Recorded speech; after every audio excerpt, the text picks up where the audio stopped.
There were many warnings regarding the election of somebody who was so morally inept as U.S. President Donald Trump. While many people did ultimately think that it was more important to own the libs, to get somebody who wasn't politically correct, to get somebody who wasn't going to take no lip from the media, all of which are important qualities, these people thought it was more important for this to occur than for somebody to actually be conservative, both in terms of life and in terms of how they governed.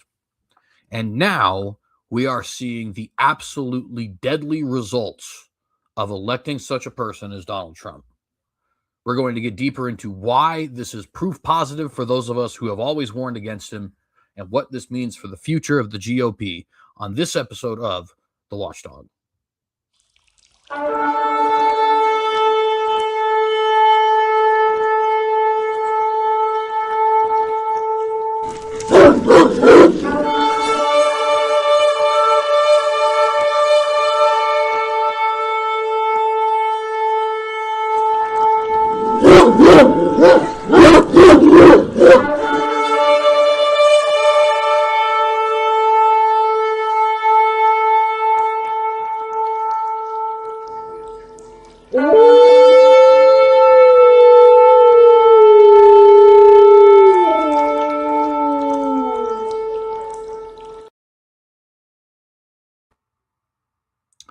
Shalom, friends, and welcome to this episode of The Watchdog. I am, of course, your host, CJ Cox, here to tell you that we are indeed living in biblical times.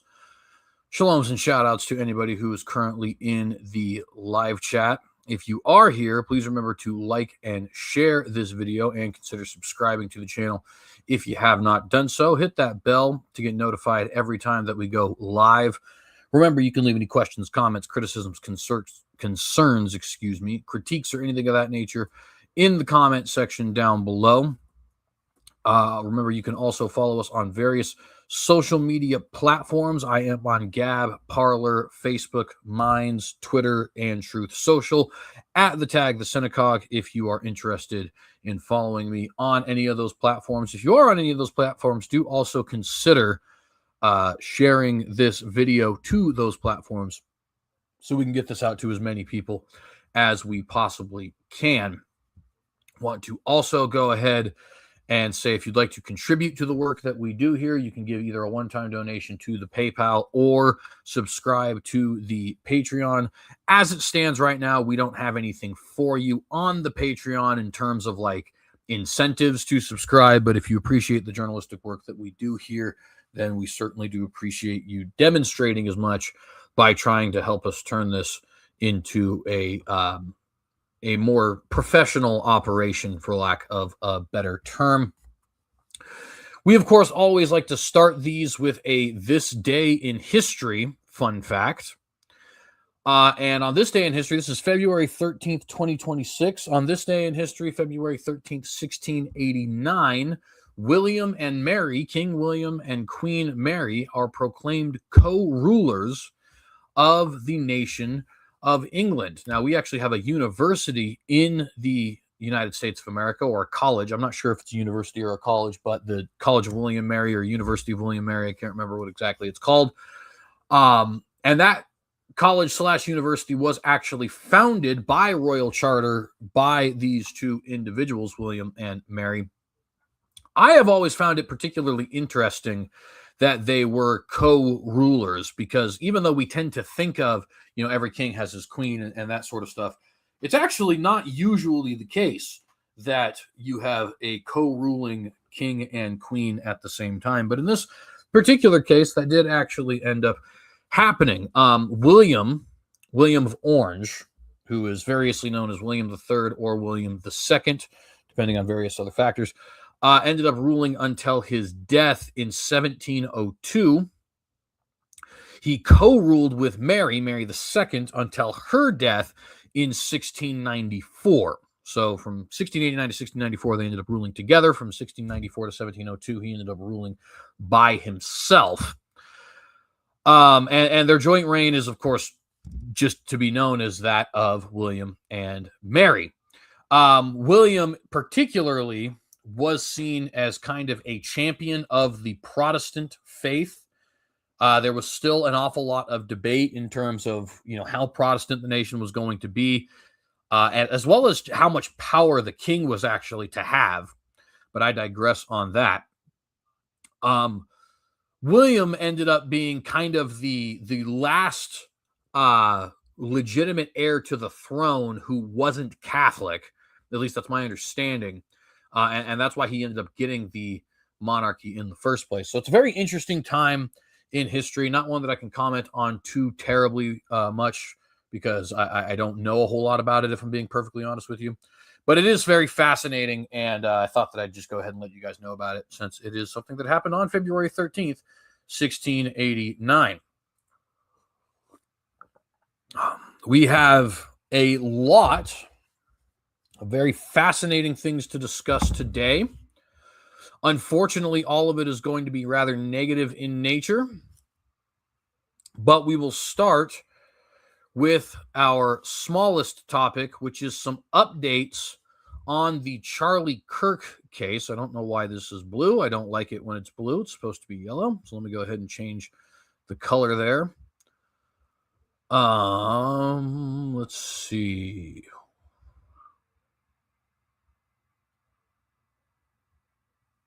There we are. All right. So we have some updates on the Charlie Kirk case, really just more legal shenanigans from Tyler Robinson and his team. This from Fox News. Tyler Robinson doesn't want video of Charlie Kirk's murder introduced as evidence. Tyler Robinson's lawyers claim footage of September shooting at Utah Valley would violate fair trial rights. And of course, that is just wildly incorrect, and there's no way you could possibly defend such an absurd notion, but they are going to try, at least.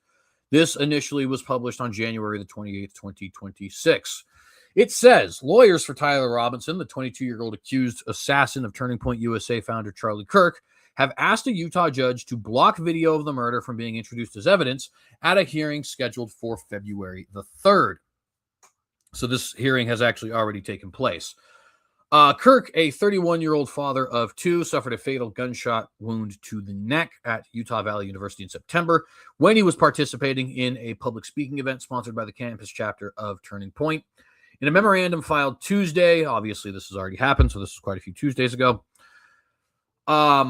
Robinson's attorney claimed the video is irrelevant to the motion to have the county prosecutor's office disqualified from handling the case and would violate his right to a fair trial. Robinson's lawyers have accused the Utah County Attorney's Office of having a conflict of interest because the adult child of a deputy prosecutor was present during the assassination. This, of course, is completely ridiculous, but this is a claim they've been trying to make.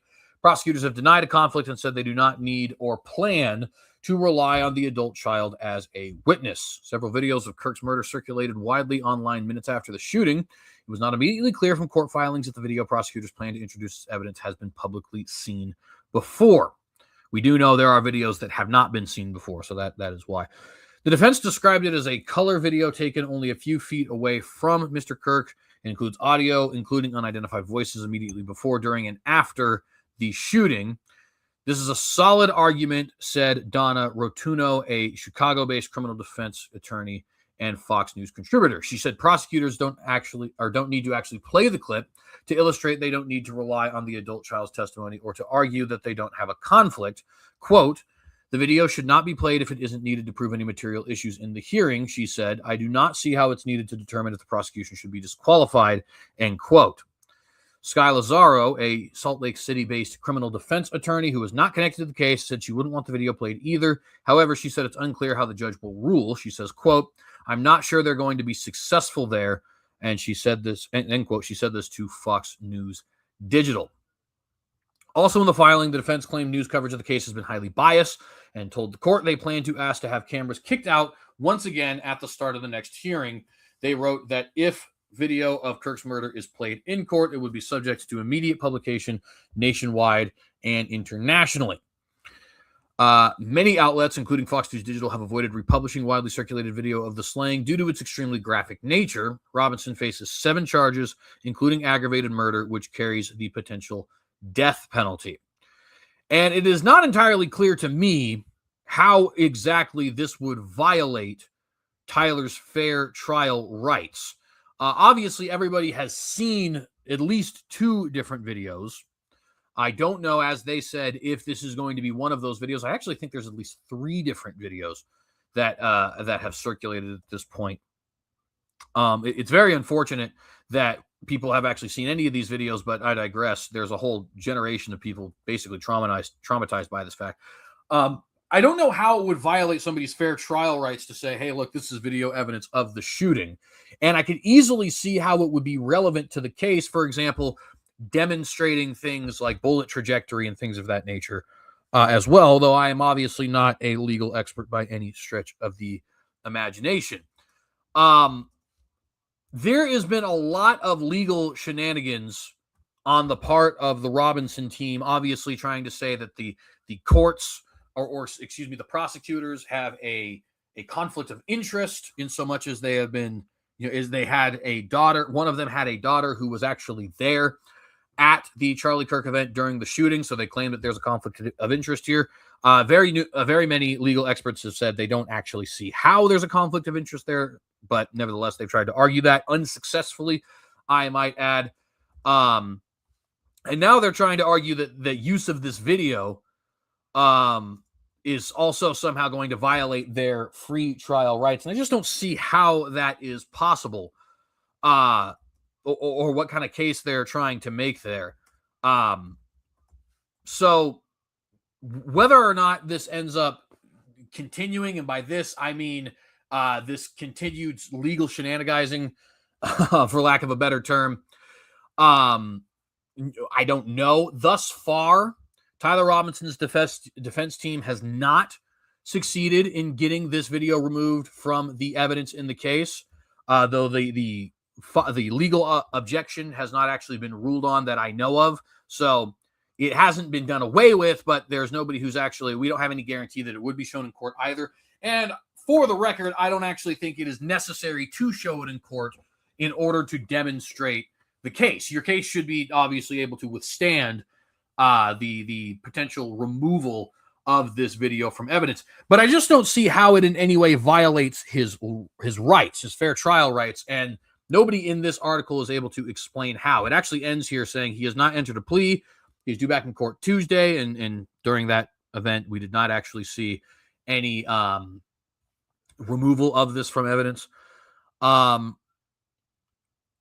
that is a hearing to have the defense team's prosecutors kicked off the case. It did not end up working. Utah County Attorney Jeff Gray will return to the witness stand. Also expected to testify are a deputy prosecutor in the office, the prosecutor's adult child, and a state investigator.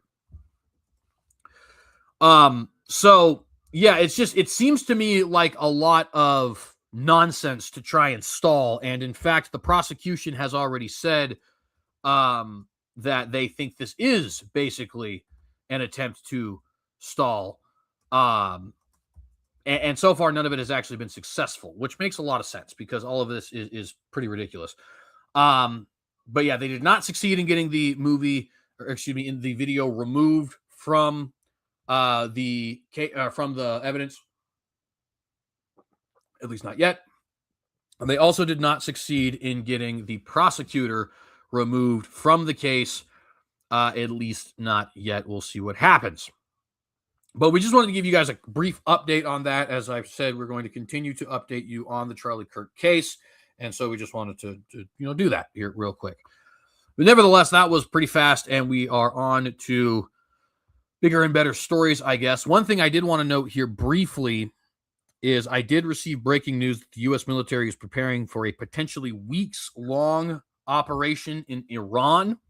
I was not intending on talking about that, so we're not going to, but I did just get that as breaking news. So that is a fairly interesting thing for us to try and keep up with, and we will have more for you on that at a later time. But just know for now, it has been reported that we are going to have a weeks-long military operation in Iran very shortly. So the next thing we want to move on to is that Netanyahu has joined Trump's peace board officially.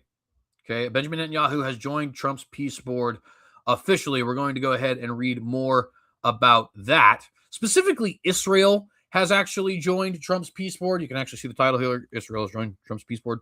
This took place on February 11th, or at least this article was published, on February 11th, 2026. And you found it initially in Reuters. Okay, let's go ahead and read a little bit about this.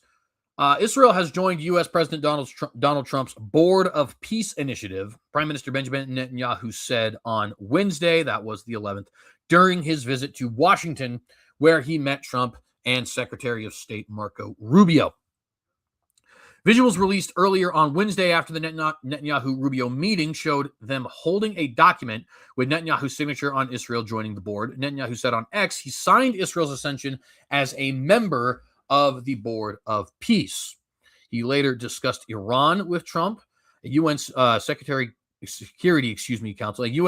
Council resolution adopted in mid-November authorized the board and countries working with it to establish an international stabilization force in Gaza, where a fragile ceasefire began in October, under a Trump plan on which Israel and Palestinian militant group Hamas signed off. Under Trump's Gaza plan, the board was meant to supervise Gaza's temporary governance. Trump thereafter said the board, with him as chair, would be expanded to tackle global conflicts. The board will hold its first meeting on February 19th in Washington to discuss Gaza's reconstruction. And by the by, we will be talking a lot, about that particular event on next week's episode of the Watchdog, Lord willing. Let's go ahead and pull up here real quick who exactly is on the peace board at this time. So far, we have members of the United States government, including but not limited to Donald J. Trump, Marco Rubio, who is, of course, the U.S. Secretary of State, Steve Witkoff, who is Trump's Middle East Special Envoy, Jared Kushner, who is Trump's son-in-law and the one who proposed both the Abraham Accords and the most recent peace plan for Gaza and Israel.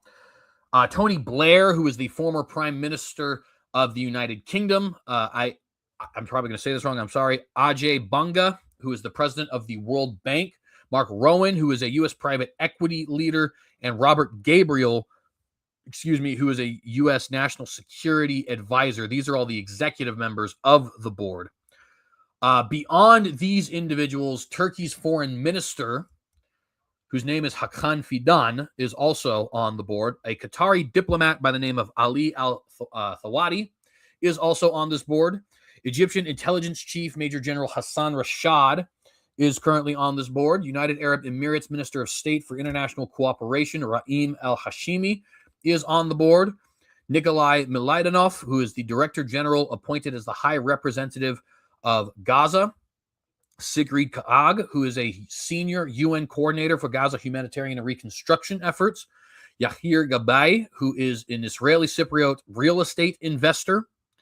And a group of nations generally, including but not limited to Argentina, Armenia, Azerbaijan, Bahrain, Belarus, Egypt, Hungary, Indonesia, Jordan, Kazakhstan, Kosovo, Morocco, Pakistan, Qatar, Saudi Arabia, Turkey, United Arab Emirates, Uzbekistan, Vietnam, and Israel.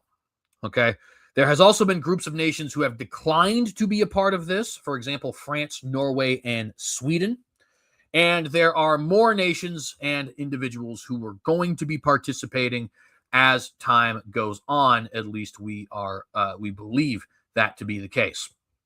Now, as you already saw in this article, this peace board was initially meant to only focus on Gaza, but has since been expanded to cover virtually all conflicts in the world, to be kind of a general peace board, for the purposes of making peace here. You did notice here that Pope Leo XIV is not yet a member of this peace board. I say yet because he was actually asked to be a member of the peace board, and thus far has not said yes or no.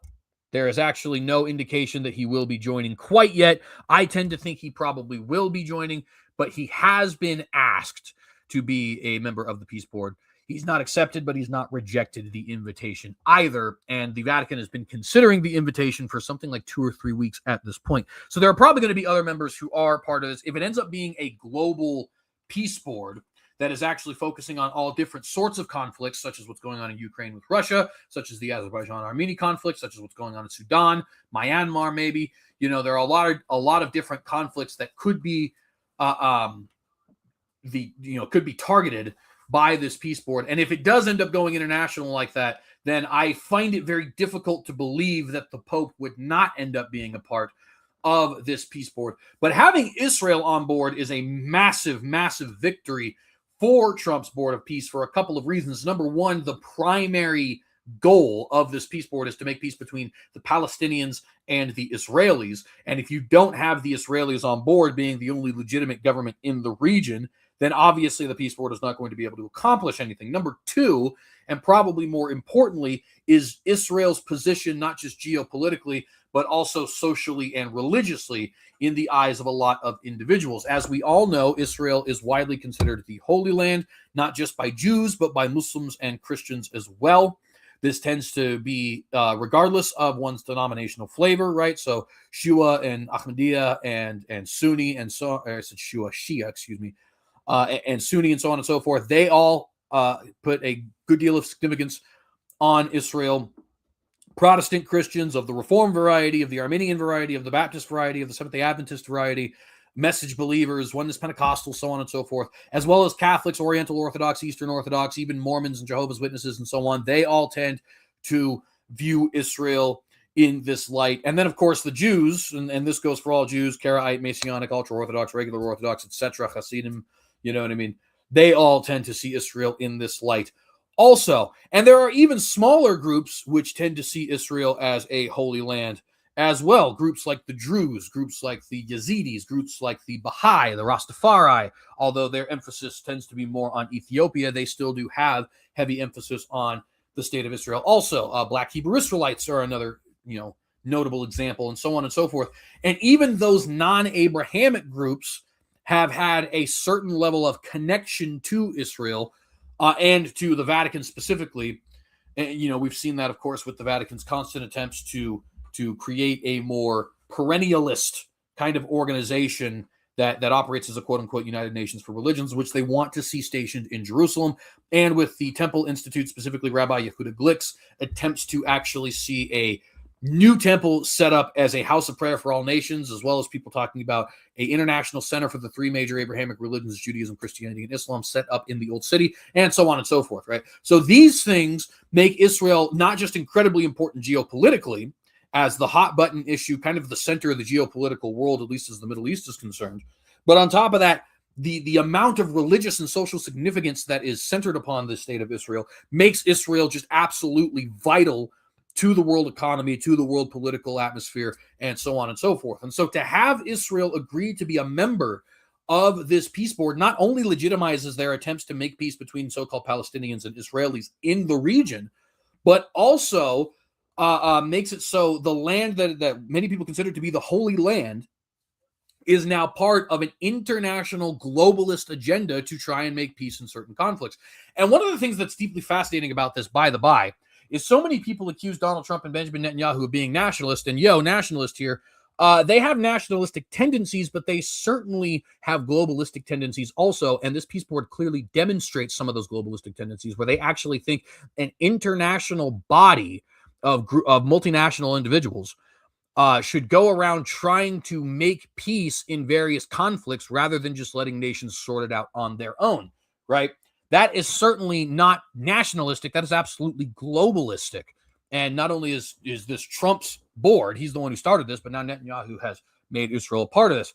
So just wanted to make that note here. But nevertheless, this is a very, very important addition to the peace board. Without Israel joining the peace board, I think it would have failed. The fact that Israel is going to join the peace board now means that I think it's very unlikely to fail. I think it will end up being set up. Will it have any sort of teeth? Will it end up accomplishing anything? We'll see. Obviously, the United Nations, the World Health Organization, and the World Trade Organization, and various other multinational organizations have failed to actually accomplish anything, tangible.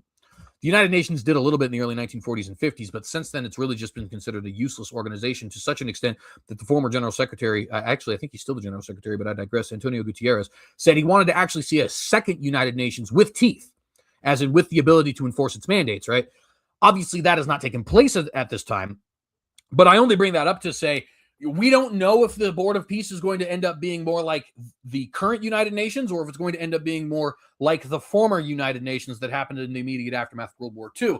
Regardless, it's very unlikely that the Board of Peace will fall through at this point now that Israel is on board, because at the very least, the region which Israel governs, i.e. the land of Israel, is going to have the cooperation of the governing authority there, i.e. Israel, and we will likely see them at least do something to try and make peace in that region, if not expand to North, South Korea, Azerbaijan, Armenia, Ukraine, and Russia, Ethiopia, and Eritrea, and so on and so forth, right? There are very many conflicts for them to choose from.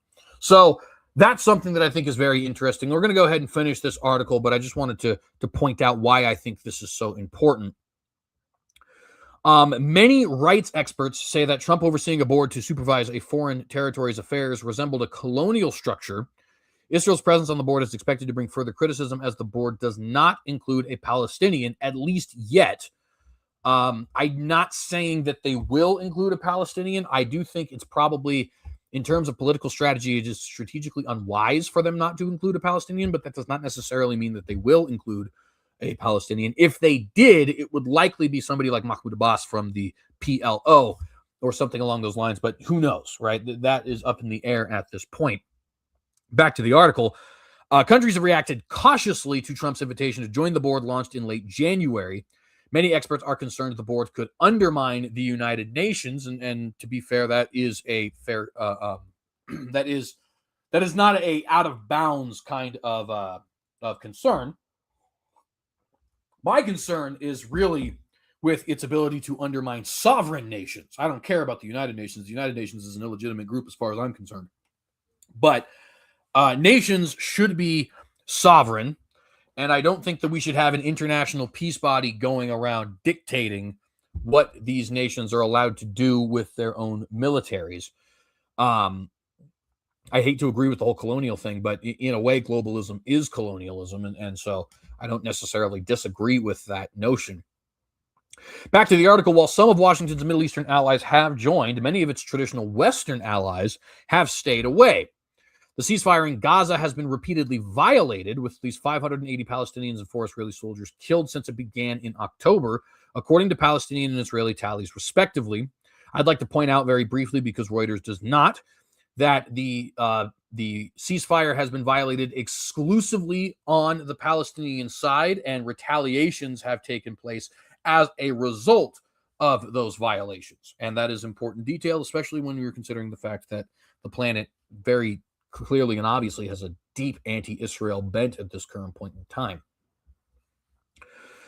The next phase of Trump's Gaza plan calls for resolving complex issues like Hamas's disarmament, which the group has long rejected, further Israeli withdrawal from Gaza, and the deployment of an international peacekeeping force. And for those of you who are not reading between the lines, that would be a multinational military operation taking place in Gaza, which is why I say this is a fundamental violation of nations' sovereignty. Okay?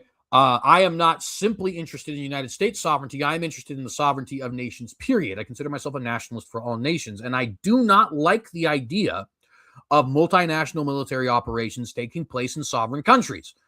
As far as I'm concerned, international law does not exist. It has absolutely no legitimacy whatsoever. The very thing that makes law legitimate is that law arises naturally from within countries. Countries arise naturally from within nations. Another way of saying that is a country is the organic political reflection or self-expression of the nation being defined as a ethno-linguistic group of some kind. So the nation is a group which exists naturally, right? They are a fact of life. They are not some human imagination. They are not some kind of social construct or something like that. Nations exist, as a fact of life.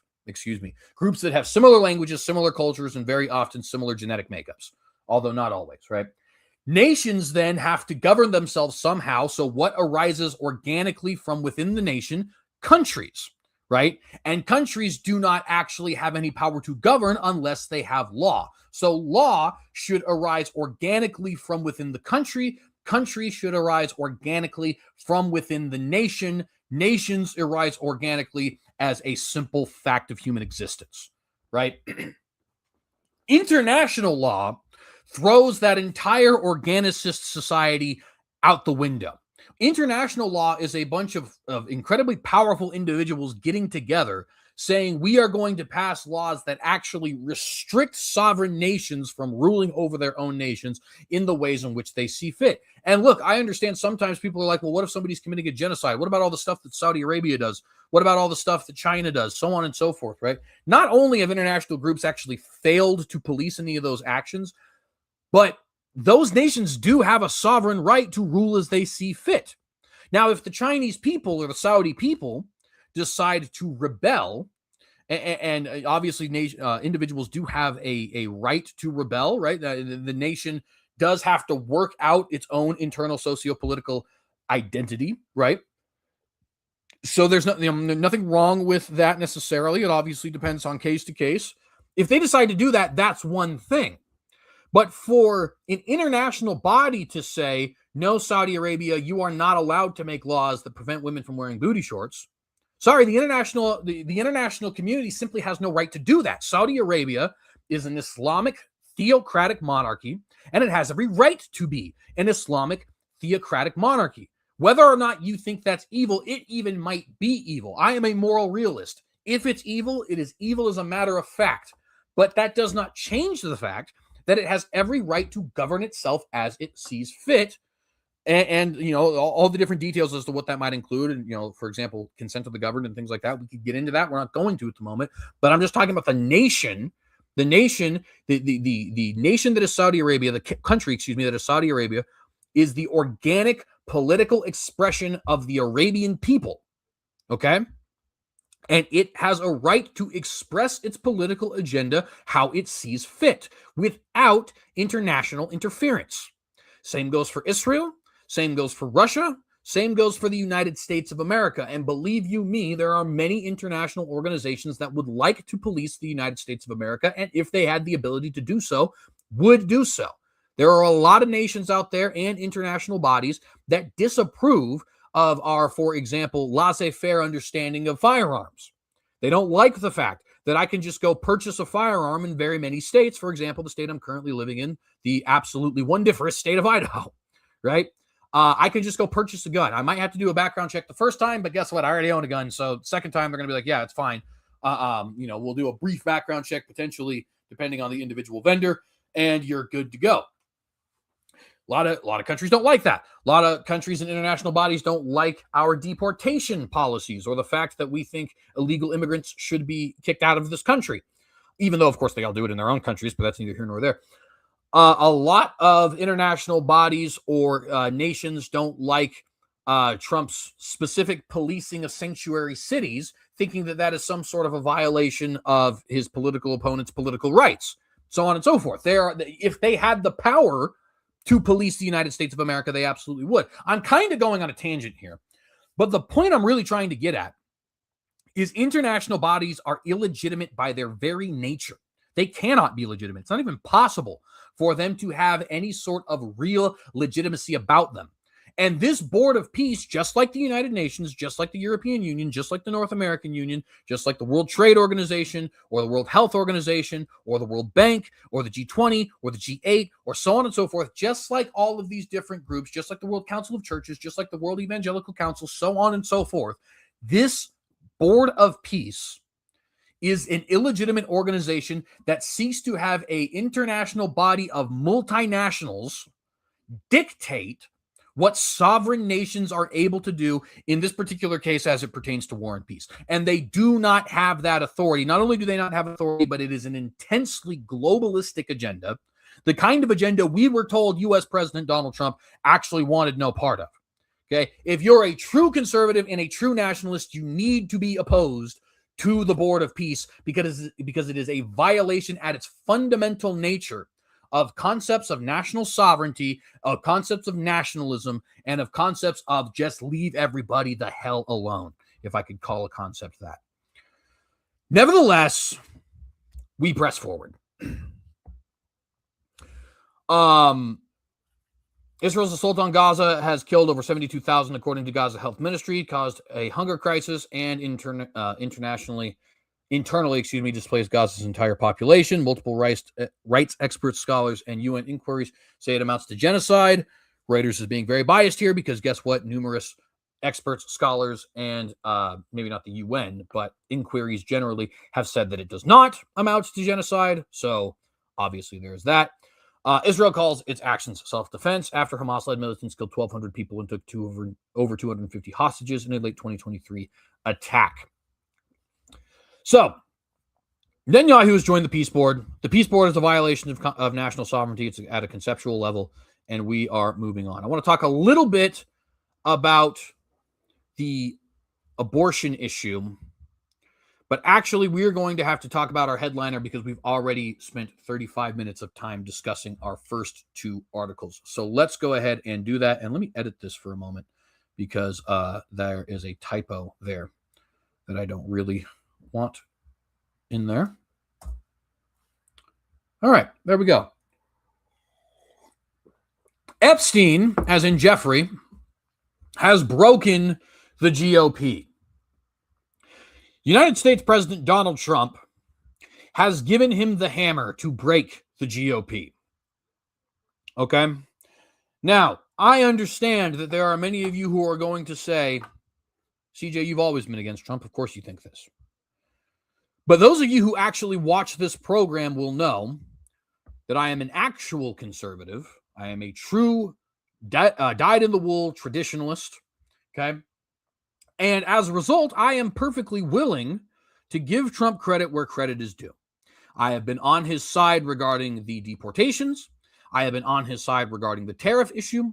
I have been on his side regarding his attempts to force NATO nations to pull their own weight.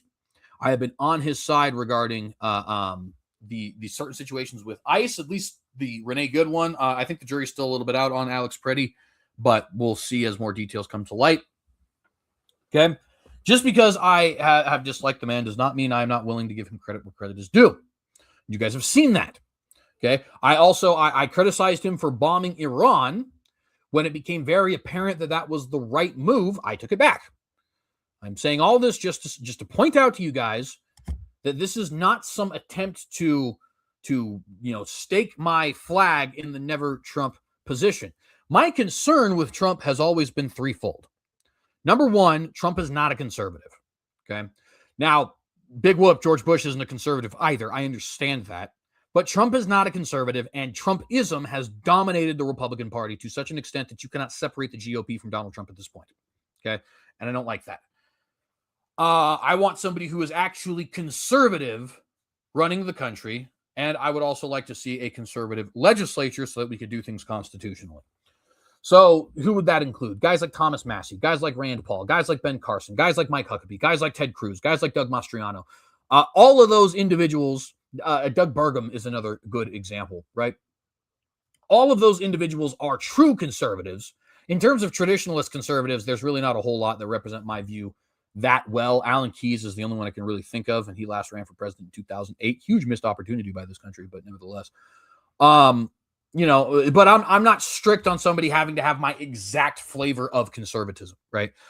Strict constitutionalists, I think, are legitimate rulers. And in fact, traditionalists and constitutionalists, in terms of actual policy, tend to agree on basically everything. It's really foundations that we disagree on. Because the traditionalists would say the Constitution is legitimate because it reflects transcendent law and custom, whereas the strict constitutionalist tends to say that the Constitution is the foundation itself. That's such a minor disagreement, and it doesn't actually end up reflecting policy at all. So I'm perfectly fine with constitutionalists, right? We agree on everything. It's a matter of foundations that we disagree on. But it's not even the Constitution that we disagree on, right? Libertarian conservatives like Ron Paul and Rand Paul and Thomas Massie are people who I'm perfectly fine running this country. They are my allies. National conservatives, in a lot of ways, are people who I tend to agree with. Paleocons are really just traditionalist conservatives in a lot of ways, although they tend to have a little bit more reformist or even revolutionary rhetoric than I tend to be comfortable with. But it's not as if I need somebody like, like I said, Alan Keyes is really the only traditionalist conservative who's ever run for president that I can think of. It's not like I need a traditionalist to run the country. I would like it, but there are plenty of flavors of conservatism that I'm perfectly content voting for. But they got to be conservative. That's the point. Donald Trump is not a conservative. That's problem number one.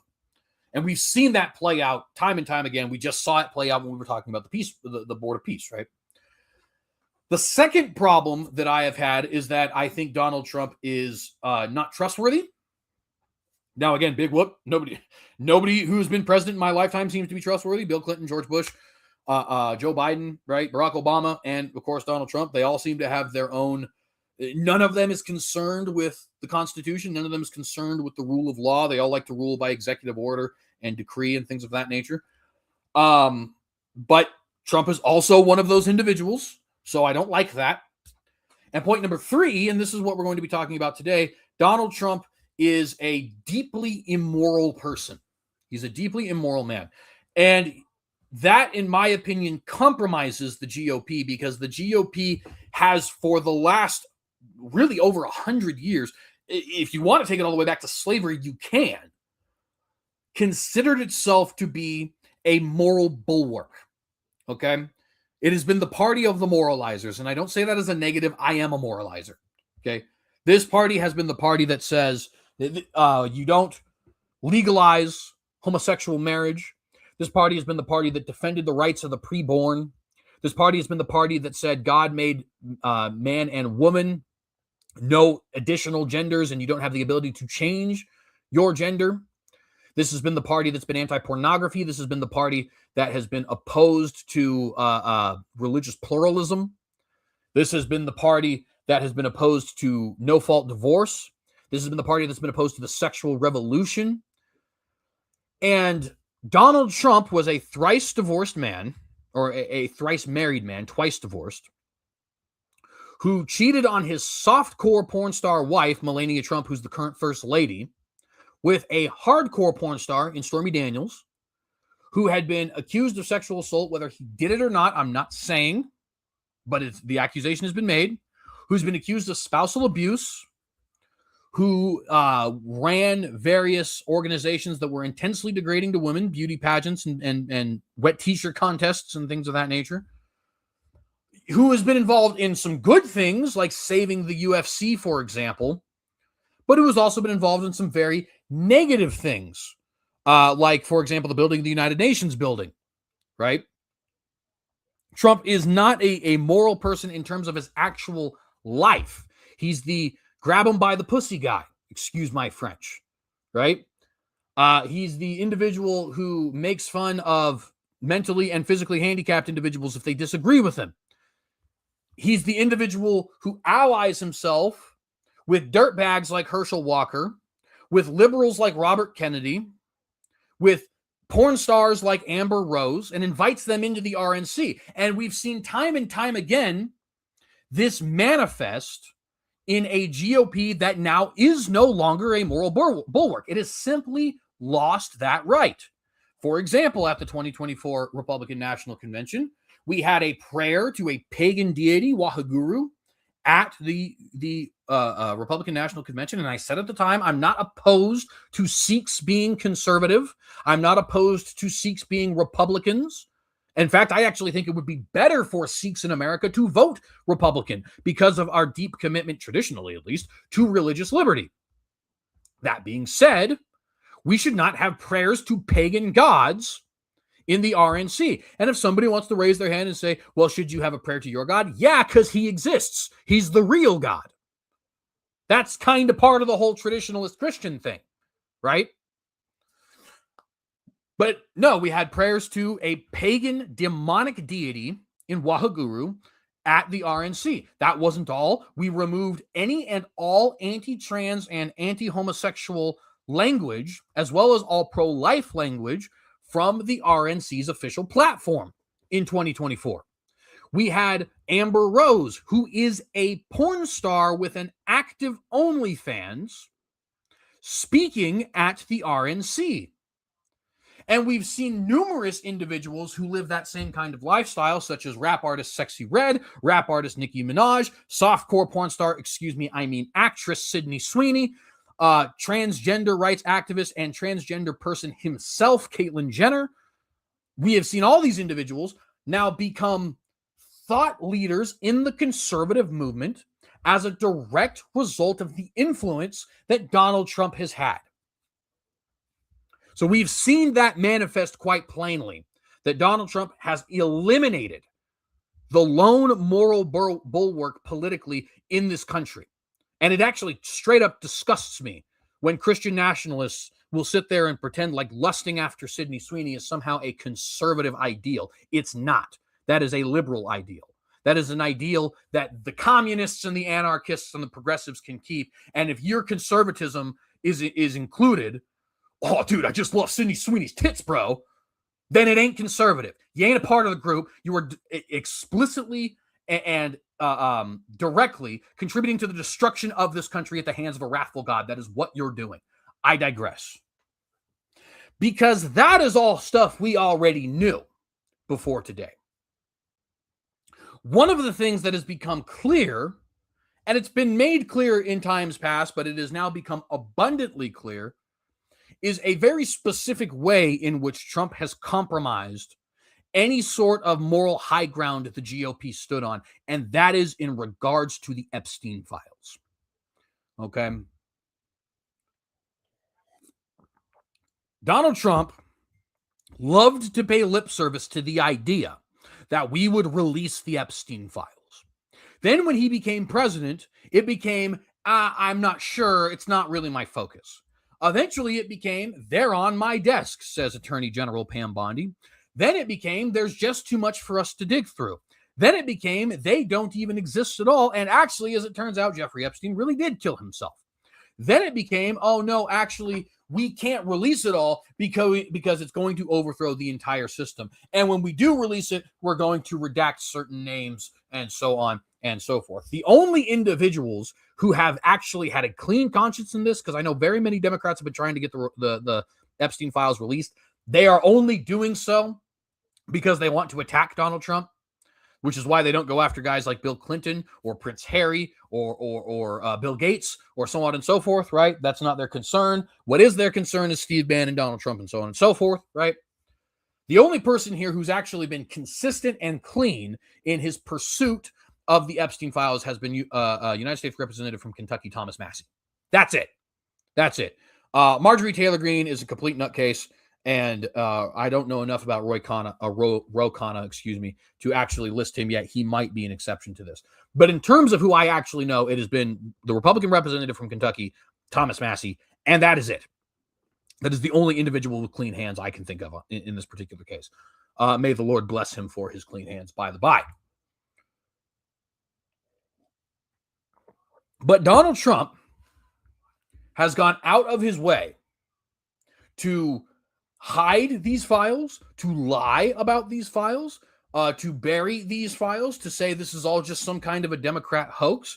And now, with the recent drop of files and with Pam Bondi's congressional hearing, which we're going to talk about today, he has completely delegitimized the MAGA movement and the GOP in the eyes of the American citizenry. And I, for one, think it is going to have incredibly hellacious consequences for this country. But let's go ahead and get into the article. Pam Bondi hearing devolves into shouting matches with Democrats over Epstein and DOJ prosecutions, as well as some stuff with Donald Trump, with Thomas Massie. The Attorney General appeared hours after the Trump administration failed to indict Democratic lawmakers over a social media video. Let's go ahead and listen to some of what we have in this video before we actually read the article. Fiery hearing tonight, turning combative and contemptuous. Do you want to go there, Attorney General? Attorney General Pam Bondi sparring with lawmakers over the Jeffrey Epstein files. And I told you about that, Attorney General, before you started. You don't tell me. No, I did tell you because we saw what you did in the Senate. Bondi pressed on whether there could be other prosecutions. We have pending investigations in our office. Potentially a reference to Democrats the president asked the DOJ to investigate. In contrast to the department's acknowledgement last year, they did not uncover evidence to warrant charging anyone new. Bondi accusing Democrats of using the Epstein case as a deflection. The murder rate, as I said, has plummeted to a 125-year low thanks to Donald Trump. That's what we should be focused on. And in her remarks, adding this to Epstein abuse survivors. I am deeply sorry for what any victim has been through, especially as a result of that monster. Bondi acknowledging the files did not redact private information of some survivors, some sitting right behind her. Raise your hands if you have still not been able to meet with this Department of Justice. Every hand going up. Will you turn to them now and apologize for what your Department of Justice has put them through? Why? I have asked. Didn't she ask Merrick Garland this? Not long after the hearing, some survivors joining us. All she had to do was turn around, and she could not even turn around and face us. The president hasn't ruled out a pardon for Ghislaine Maxwell, but Bondi said today she's hopeful Epstein's convicted co-conspirator will, in her words, die in prison. The question. So that's a little bit about the case as it currently stands, or this hearing as it currently stands. Let's go ahead and read about this. But before we do, I want to make note, you saw numerous instances of Attorney General Bondi straight up deflecting from the issues, talking about, well, we should be talking about the Dow. We should be talking about the murder rate. We should be talking about all these different things. We shouldn't be sitting here concerned about the fact that children were systematically raped by, you know what? I'm not even monetized. Why am I saying that? Raped by this person who had connections, not just with members of the Democratic Party, but members of the Republican Party as well. Not just with high-ranking officials in the United States government, but members of French governments, Israeli governments, British governments, Russian governments, and so on and so forth, as well as with actors and members of the Hollywood elite, and etc. So we shouldn't be focusing on that. No, we should be focusing on the stock market and things like that, which, by the by, is not particularly great right now. Just a brief note for you guys. The price of gold was roughly $2,000 when Trump became president in January 2025. It's roughly $5,000 now. And for those of you who do not know, gold does not increase nor decrease in value. The price of gold reflects the value of the dollar. So that means that the dollar has decreased in value to such an extent in only 1 year that the price of gold is now over 150% higher than it was when Donald Trump became president. So it is just simply a lie that the economy is doing better. Okay. Will it end up doing better in the future? I trust Republicans a heck of a lot more than I trust Democrats as it pertains to the issue. So maybe, but they do seem hell-bent on spending. So I'm not necessarily sure about that whole thing. There are positives that Trump has done. Like I said, I like the tariffs. I like his Trump accounts for newborn children and things of that nature. There are good things, but the economy is not doing well. So people need to quit pretending like it is. But we should focus on the Dow. We should focus on the stock market. We should focus on the murder rate, which, to be fair, those are positive things. I'm not saying they're not, but they're saying that we should focus on those things over and against these Epstein files, when these Epstein files, first of all, are what you came to discuss in this particular event, Attorney General Bondi, and secondly, is the most heinous and systematic abuse of children that I can think of in recent memory. By the by, friends, an important thing to note here: the age of consent is 16 in 31 different states in the United States of America. It is 17 in an additional 7 states in the United States of America. Why do I bring that up? And by the way, if you guys are curious, it is 18 in the state of Florida, which is, I believe, where Jeffrey Epstein would be under that jurisdiction. I believe it is 17 in the state of New York, if I remember correctly. But even in the state of Florida, the statutory rape laws do not actually apply to individuals who are 16 or 17 if their partners are 24 years of age or younger. And I'm actually going to pull up the New York age of consent here. It is 17. Okay. Why do I point that out? Because in 31 different states, it is actually legal to sleep with a 16-year-old. Meaning that these people, in order to be charged with a crime, period, not only had to go out of their way in so much as that they were not in a proper jurisdiction, but had to go out of their way to sleep with people who were no older than 15 years old. That's the important thing that everybody, I think, misses here. If it's legal to sleep with a 16-year-old and you're being charged with sex with a minor, then that means the person you are sleeping with is no older than 15. And in many instances, guess what? Was a heck of a lot younger than 15. Okay. So these are heinous criminals, in other words.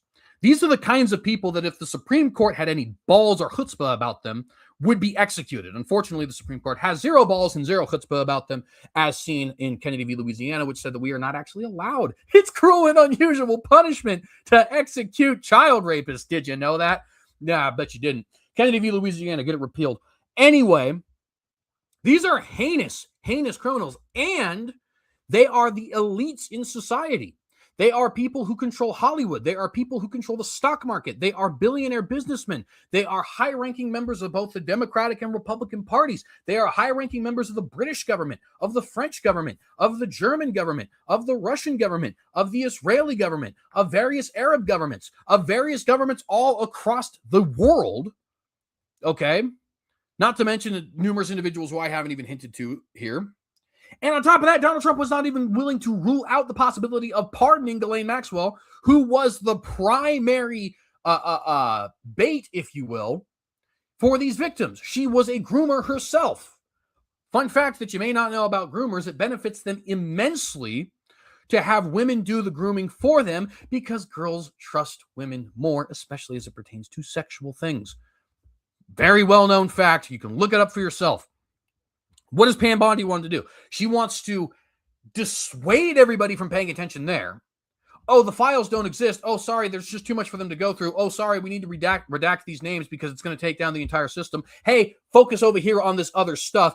Everything she can, and Trump is keeping her in her position because he wants to do the same thing. They are doing everything they can to make sure that the Epstein case is not gone through with a fine-tooth comb. Now, is it because it's them involved, or is it because individuals like them are involved, or is it because individuals who they want to protect are involved? I don't know. We don't actually have that information yet. But it is beyond clear that the Trump administration is seeking to defend pedophiles. That is just simply a fact. Okay? Why that is a fact, we have yet to actually figure out. It could be as simple as Trump just doesn't think it's that big a deal, which is disgusting and disqualifying in and of itself, but at the very least, it doesn't mean he needs to be executed. Right? It could be that. It could also be that he's one of Jeffrey Epstein's top paying customers. We simply don't know. What we do know is that Pam Bondi, is that Kash Patel, is that Dan Borghino, is that Donald Trump are consistently trying to turn our attention away from the Epstein files. And you just saw it here with Bondi saying, we need to focus on the Dow. We need to focus on the stock market. We need to focus on the economy. Why are we focusing on this thing that you actually specifically invited me to this congressional hearing to talk about? This thing that is literally the systemic rape of multiple children, 15 years or younger. Why do we have to focus on these things? Well, because it's a heinous and evil act that the most elite individuals of our society have been perpetrating. Pam, it's disgusting, and the fact that you're defending it is absolutely disqualifying and horribly immoral. Let's continue on with the article. Attorney General Pam Bondi clashed with lawmakers during a contentious House Judiciary Committee hearing Wednesday, with the Justice Department's handling of its Jeffrey Epstein records and its attempts to prosecute critics of President Donald Trump causing the most tension. Bondi and her agency faced increased pressure from the White House to deliver victories on Trump's agenda and including from Trump himself, at what they perceived to be slow progress and a number of setbacks at the court, which I wish it was regarding the Epstein thing. It is not, but to Trump's credit, he has put some pressure on Pam Bondi regarding other situations, particularly things like sanctuary cities and election fraud and things of that nature. At times, Bondi's performance in the roughly 4.5-hour-long hearing seemed targeted specifically for Trump. She appeared to be reading off written talking points on occasion and saying Trump's praises, calling him the greatest president in American history, which is dumb, by the way. Even if you're a big Trump fan, that you first off, you just can't possibly know that until somebody has been out of office for at least a couple decades. And secondly, it's just not true. He's not a better president than George Washington, than Grover Cleveland, than Calvin Coolidge, than Abraham Lincoln, than Theodore Roosevelt, than Dwight Eisenhower. It's just an insane thing to say. Anyway, Wednesday's hearing, and by the way, that doesn't mean he's a bad president. For the record, he can be a good president and not literally better than George Washington. It's a stupid thing to say. Wednesday's hearing devolved into a series of shouting matches as Democrats peppered Bondi with questions about Epstein and survivors of his abuse, many of whom attended the proceedings. In a press conference ahead of the hearing, Epstein survivors and their family members, tore into the department's handling of the case, saying, quote, "The DOJ needs to do its job, give us the rest of the files, and start the investigations," end quote, said one survivor, Danny Bensky. Sky Roberts, the brother of Virginia, I always say her name wrong, I'm sorry, I think it's Giffrey, explicitly took aim at Bondi, calling her handling of the issue nothing short of failure. "Do your job, Pam," end quote, Roberts said.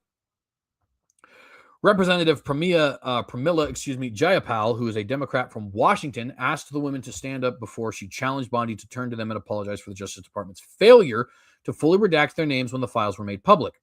Bondi declined and later asked Democrats whether they apologized to President Trump. "All of you who participated in those impeachment hearings against Donald Trump, you should all be apologizing to Trump for their involvement in past impeachment efforts." Again, a very clear diversion from the actual matter. Bondi repeatedly accused Democrats of theatrics and said that she would not, quote, "get in the gutter with these people," end quote, though she repeatedly lauded personal attacks on Democratic lawmakers.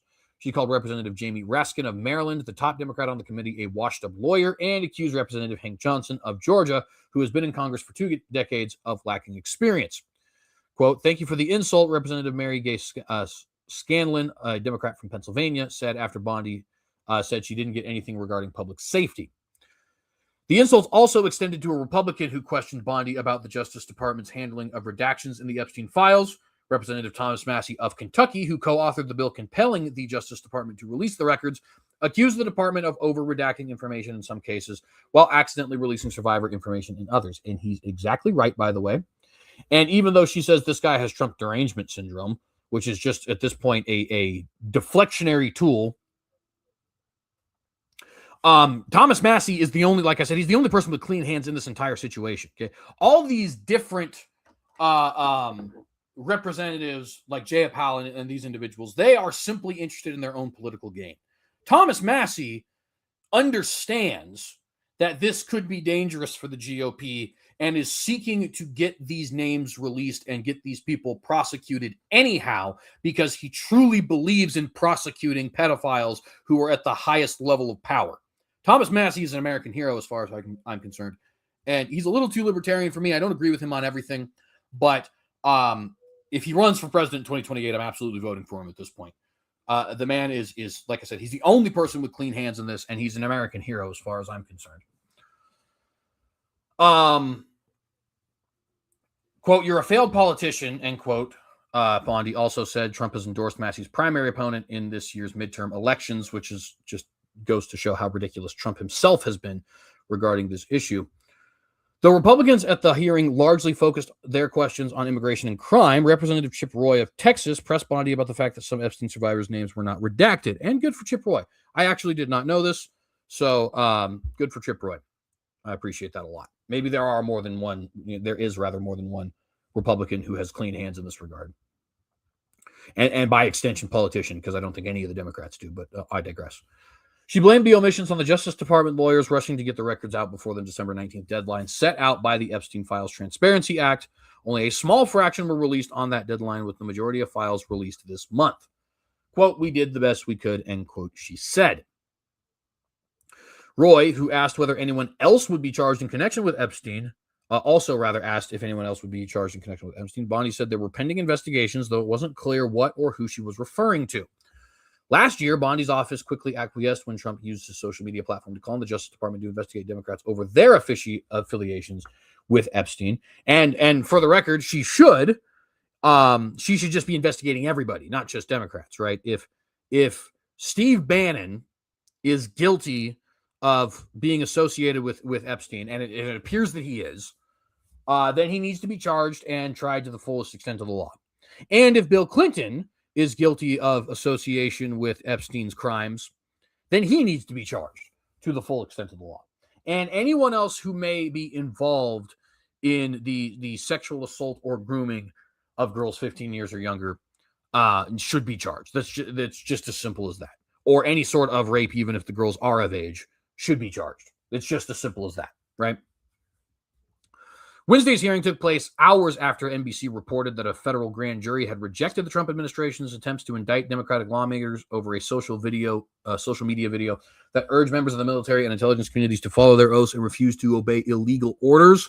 I'm not 100% sure how that ended up happening, but perhaps we'll talk about that more in next week's episode. It seems to me like that's pretty clear case of treason, but maybe there's something I don't know. Bondi accused those she deemed liberal activist judges of taking part in a coordinated judicial opposition to the Trump administration. Weaponization has ended, she said, after she told the committee's chairman, Representative Jim Jordan, a Republican from Ohio, that she had received his criminal referral asking for former CIA Director John Brennan to be prosecuted. Representative Joe Neguse, a Democrat from Colorado, questioned Bondi about the Justice Department's continued employment of Jared Wise, a January 6th defendant caught on video yelling "kill him" at officers protecting the Capitol on January 6th. Wise is playing a key role in the weaponization working group, which is expected to release a report focused on the Trump administration's claim of Biden-era weaponization, which, for the record, should be pretty easy for them to prove. We all saw it with our own eyes.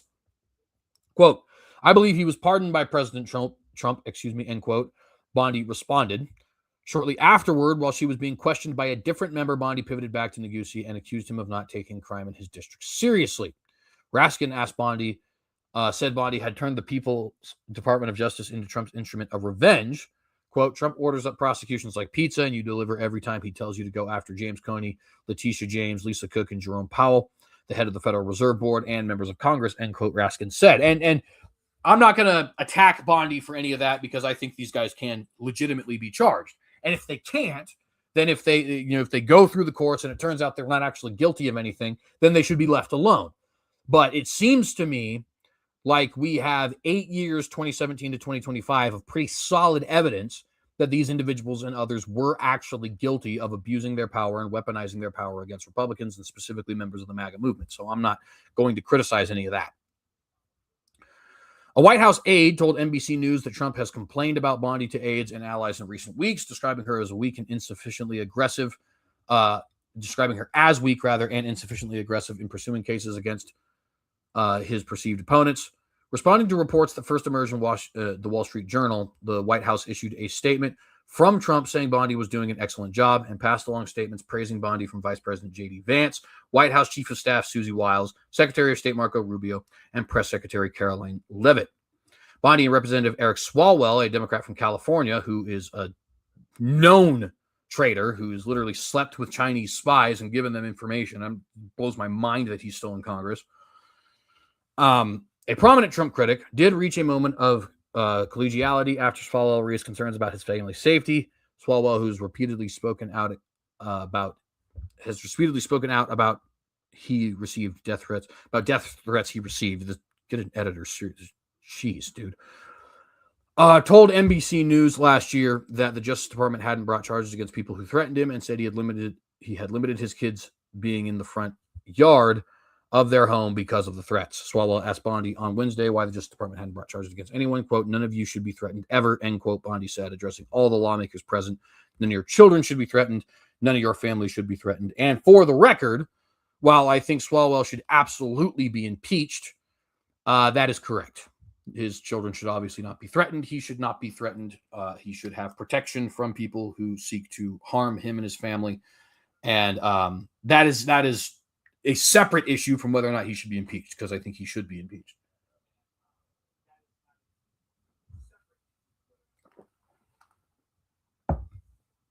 Okay.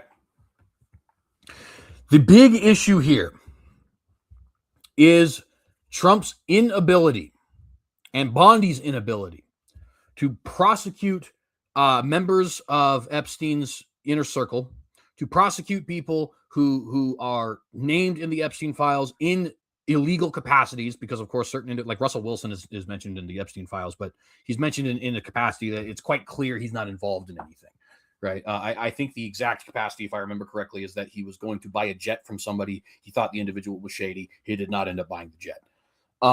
So obviously not everybody mentioned in the Epstein files is guilty of something. That, in fact, one of my favorites is George Lucas is mentioned in the Epstein files because somebody asked if George Lucas had any association with Jeffrey Epstein, and the response was no. So literally the confirmation that he wasn't involved is what got him named in the Epstein files, right? And other individuals like that, right? Like Geno Smith is another example of that. Chris Tucker, I think, is an example like that. There are individuals mentioned. The point is there are individuals mentioned in the files who are not guilty of anything, right? Or at least, best of our knowledge, they're not guilty of anything.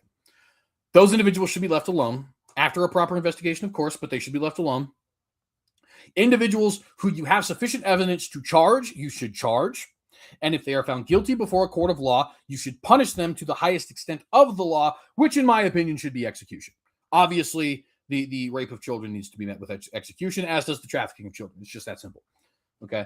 And the Bondi administration, or excuse me, Bondi's Attorney General office and the Trump administration have consistently tried to deflect, have consistently tried to say, look over there at this other thing, have consistently tried to ensure that there is no justice for these victims, that these individuals are not prosecuted, that these files are buried, that names of these individuals who should be prosecuted are redacted. And here's the other point here, because you notice I'm saying here, Epstein broke the GOP.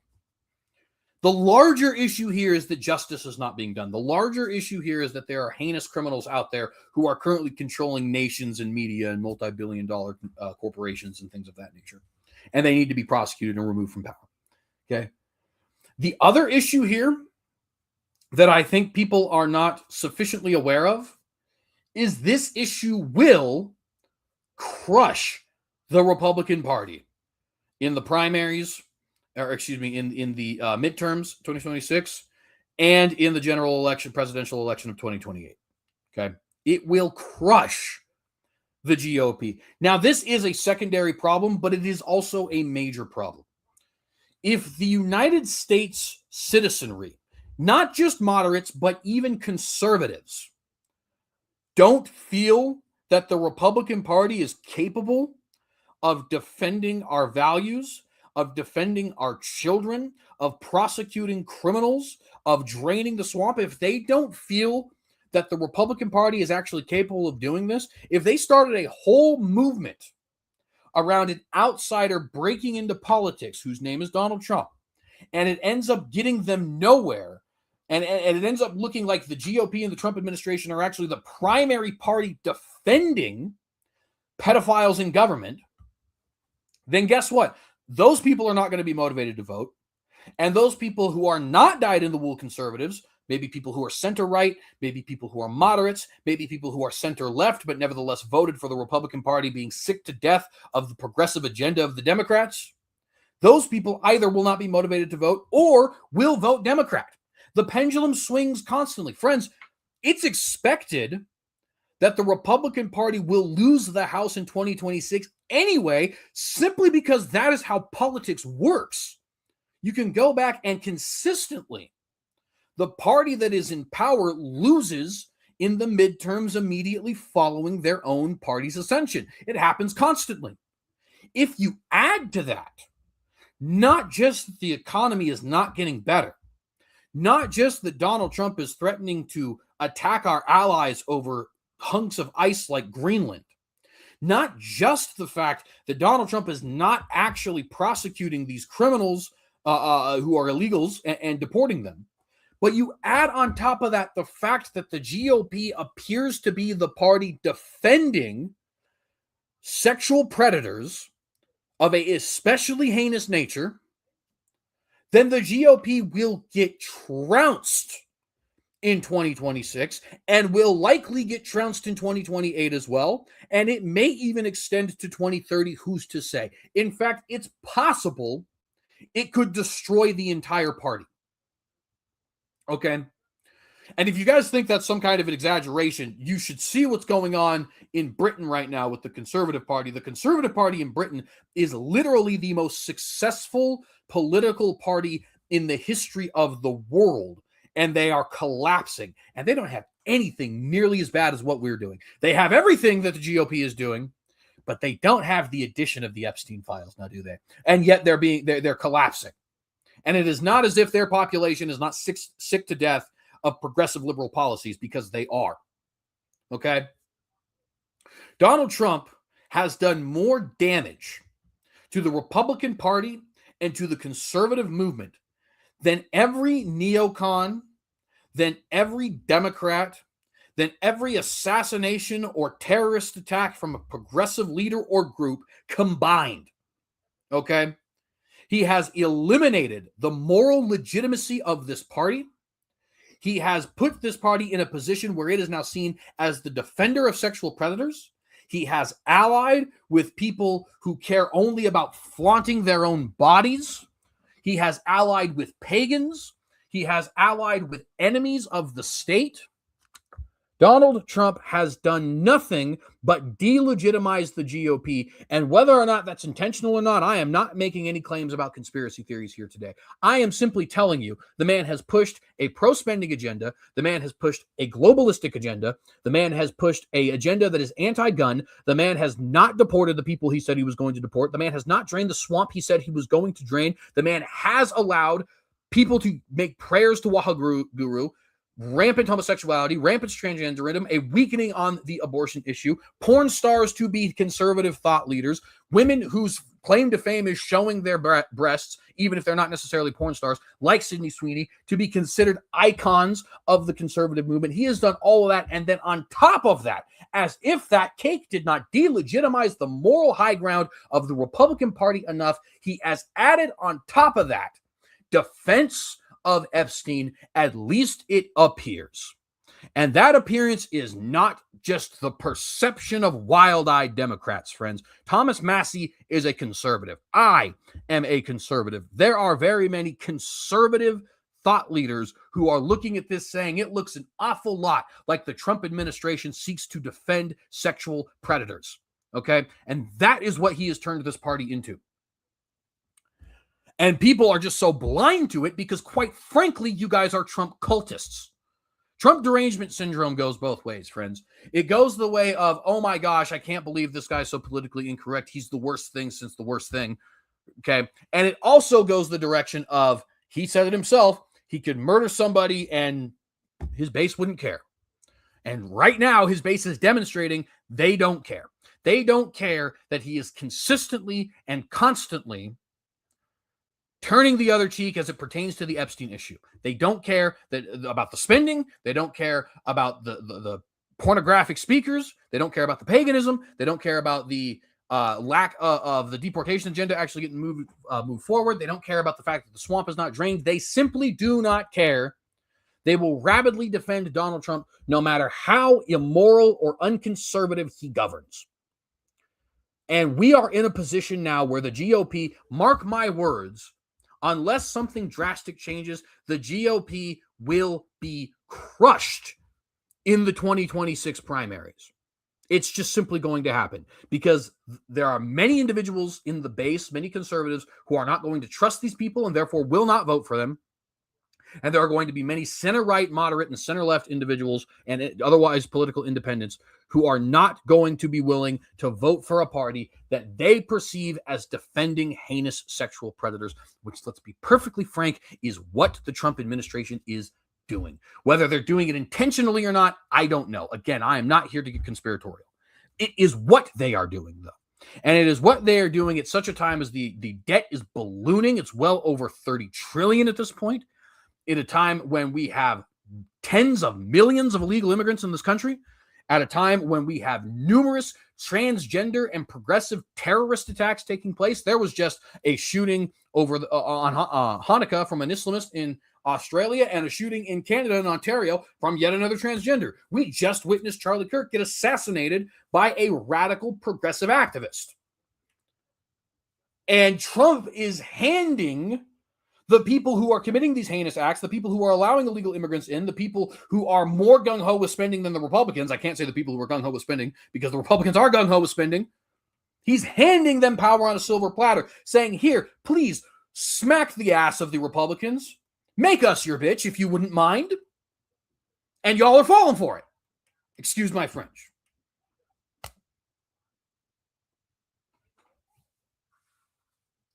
The GOP is not going to survive this, friends.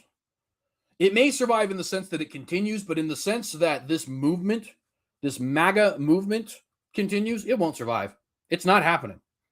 He's done too much damage. And unless something drastic changes, the Republicans are going to lose the House in 2026, and a Democrat, probably a socialist, probably somebody like Alexandria Ocasio-Cortez, is going to be elected in 2028.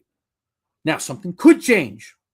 But those of you who are sitting here saying Trump is clearly God showing mercy to the United States of America, doesn't look like it. Doesn't look like it. It looks like Trump is an example of God judging the United States of America, quite frankly. And that judgment is just going to get more harsh as time goes on. Okay. I want to talk a little bit about the murder of the preborn before we end this video. Let's see here. Where is it? I wanted to talk about, first off, this Missouri case. Missouri abortion regulations trial has concluded. Here's what's at stake in the decision. NPR is very liberal, so please do keep in mind their biases as we read. Missouri Planned Parenthood clinics are currently performing procedural abortions, currently perform procedural abortions, but state laws limit the scope of care and medication abortion is blocked. A trial in Jackson County could clarify which state-imposed standards abortion providers must meet. The landscape of abortion rights in Missouri is now in the hands of a Jackson County Circuit Court judge, weighing a critical decision for reproductive rights. Reproductive rights, not a real thing. Over 10 days of testimony, Judge Jerry Zhang heard from regional Planned Parenthood leadership, insurance experts, medical ethicists, doctors, and nurses who spoke passionately about the care they provide and women who regretted the procedure. The trial painted a vivid and emotional picture of abortion care in Missouri over the past few decades. Quote, we presented facts and evidence and testimony that really solidifies what Missouri voters put into our Constitution just over a year ago. Because remember, red state, Missouri, actually enshrined abortion protections in their Constitution because this country sucks and is deserving of nuclear holocaust, quite frankly. I don't want that to happen, just to be perfectly clear. But if God wipes us out, it'll be a couple decades too late. I shouldn't say that. First off, I want God shows mercy to this country. And second off, God does everything in his own perfect time. So take that back. But nevertheless, America is definitely cruising for a bruising.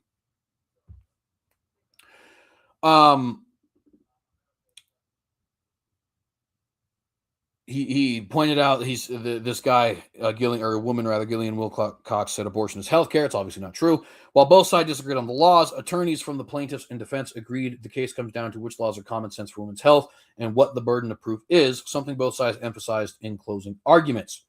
Quote, look very carefully at the black letter text of the law, not how plaintiffs have characterized it, end quote. Peter Donahue, Deputy Solicitor General for Missouri, said. Quote, simply apply the stories you've heard, stories of the actual women who've had an abortion, end quote. The decision could take some time. Zhang has allowed both parties until April 10th to submit post-trial briefs. Part of the matter Zhang will need to interpret is what Missourians voted for in November 2024 when they passed a constitutional amendment to legalize abortion up to fetal viability, which has been defined, by the way, as about 24 weeks. State attorneys framed the result as voters wanting abortion to be available but regulated. Planned Parenthood attorneys told Zhang those guardrails already exist within medical standards and that voters want unfettered access, which, of course, is unfettered baby murder, even beyond the point of viability. They are saying that that is the case. While the amendment is currently in effect, many state regulations on abortion providers are still in place. Some were temporarily blocked by Zhang in a series of decisions over the past year, allowing procedural abortions to resume. Medication abortions remain on hold, but Planned Parenthood is seeking a more permanent resolution to that matter. In addition, a near-total state abortion ban that went into place following the overturn of Roe v. Wade, Planned Parenthood and the American Civil Liberties Union of Missouri are suing to get several other laws off the books, including requirements that clinics providing abortions be within 30 miles or 15 minutes of a hospital where the clinic's doctors have admitting privileges, that requirements that pelvic exams be performed before every procedure, even medication abortions, requirements that restrict the use of telemedicine for medication abortions, requirements that a complication plan be created for medication abortions, and requirements that providers offering medication abortion carry tail insurance effective for 21 years after an abortion takes place. If Zhang strikes down these laws and others like them, particularly ones limiting medical abortion, telemedicine, and the tail insurance statute, abortion access could immediately expand. Now, what are we talking about here? We're talking about the killing of babies. We're talking about expanding the killing of babies in a quote-unquote red state. Let's actually pull something up here real quick. Last time, Missouri voted Democrat. Let's see here. Missouri has not supported a Democratic candidate since Bill Clinton in 1996. Let's see. Last time Missouri elected a Democrat governor. The last time Missouri elected a Democrat governor was 2008, Jay Nixon, who served until 2017. So actually not as long. So it has been 30 years since this state voted Democrat for a president, and 8 years since they've had a Democrat governor. I did not look up the legislature, but, let's see. Last time Missouri elected a Democratic legislature. Let's go ahead and check that out. Last time the Democratic Party held a majority in both chambers of Missouri's General Assembly was 2003. So it's been 23 years since they've had a Democratic legislature, Democratic-led legislature. It's been 8 years since they've had a Democrat governor. It's been 30 years since they voted for a Democrat in the general election. And yet they have enshrined the murder of babies into their constitution and are seeking right now to expand the murder of babies further if this case ends up going for the pro-aborts. Okay, that's what's going on in the world right now. When people want to talk about this new conservative generation, people want to talk about this new turn to the right, people want to talk about this Christian revolution in America. I hope it happens, friends, but it's not happening. It's not happening. It might happen. It could happen. God can do whatever he wants, but it's not happening. Okay, we're losing on basically every front right now. And in this case, we're losing on a front that is the most important of all fronts, literally the murder of the preborn. Quite frankly, this is an example where I don't know how else to describe my political opponents in this case, other than they're just outright evil. They're diabolical people. They're sociopaths. Okay.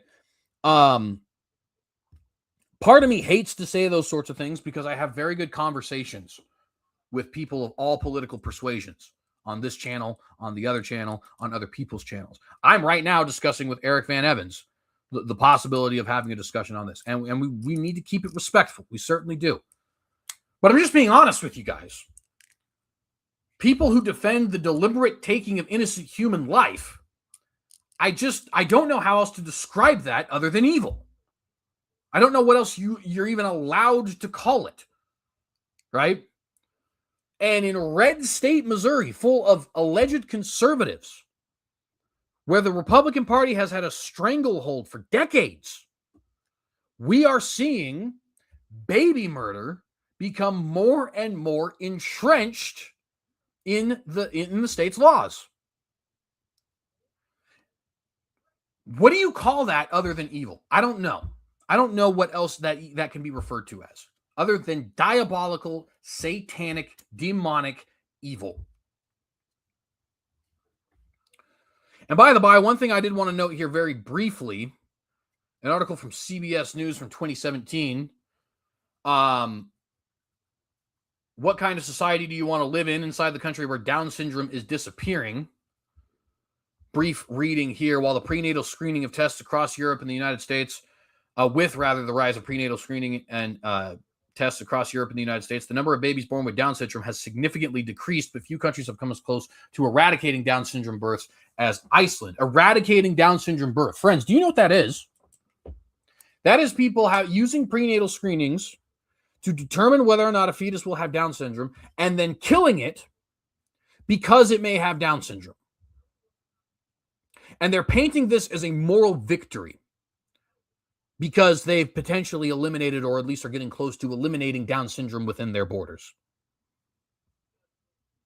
Because we live in a society that sees the most vulnerable of us as a burden, not as a group that is in need of protecting.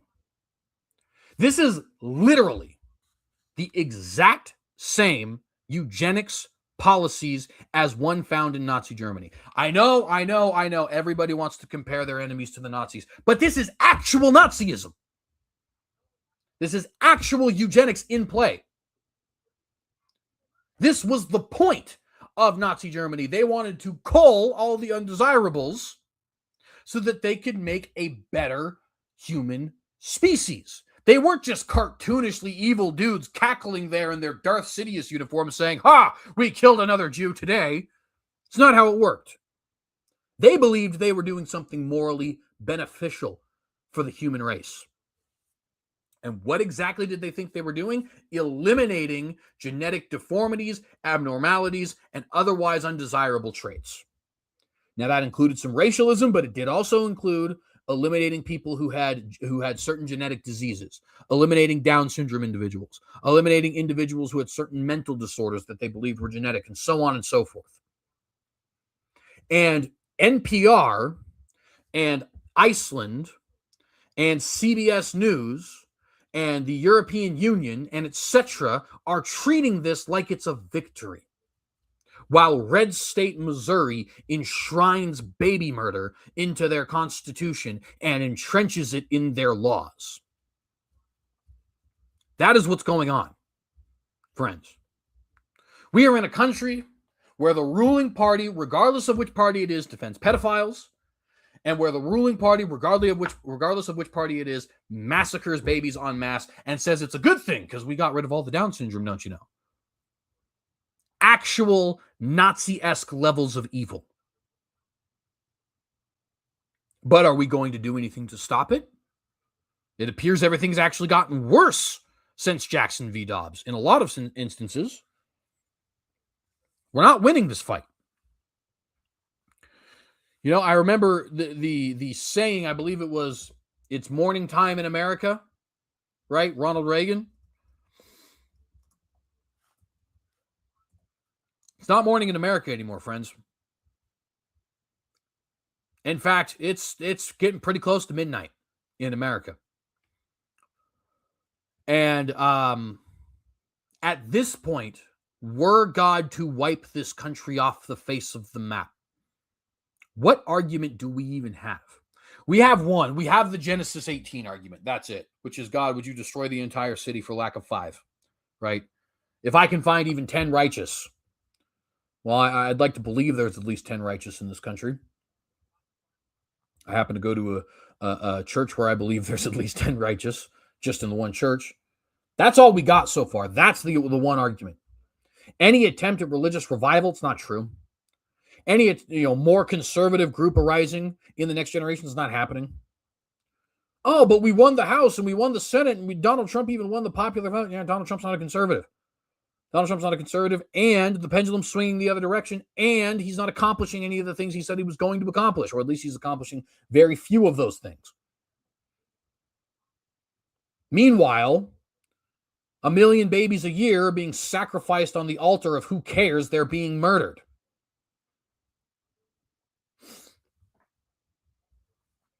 And the nation just sits by and does nothing about it. Does nothing about it. We are cascading, or what's the word here? Well, whatever it is. We're flying over a cliff, friends. We're flying over a cliff. And this nation, frankly, deserves judgment. We're under God or we're under judgment. Those are the only options. Right now, we're choosing under judgment. And hopefully, we will at some point return to being under God, but I'm not hopeful, if I'm being very honest with you. And it sucks because I'm young. I have dreams and ambitions. I have a child. I would very much like to see this country have a revival, right? A revival the likes of which we've never seen, and not just politically, but in the hearts and minds of individuals who turn their eyes and hearts and ears and minds towards God.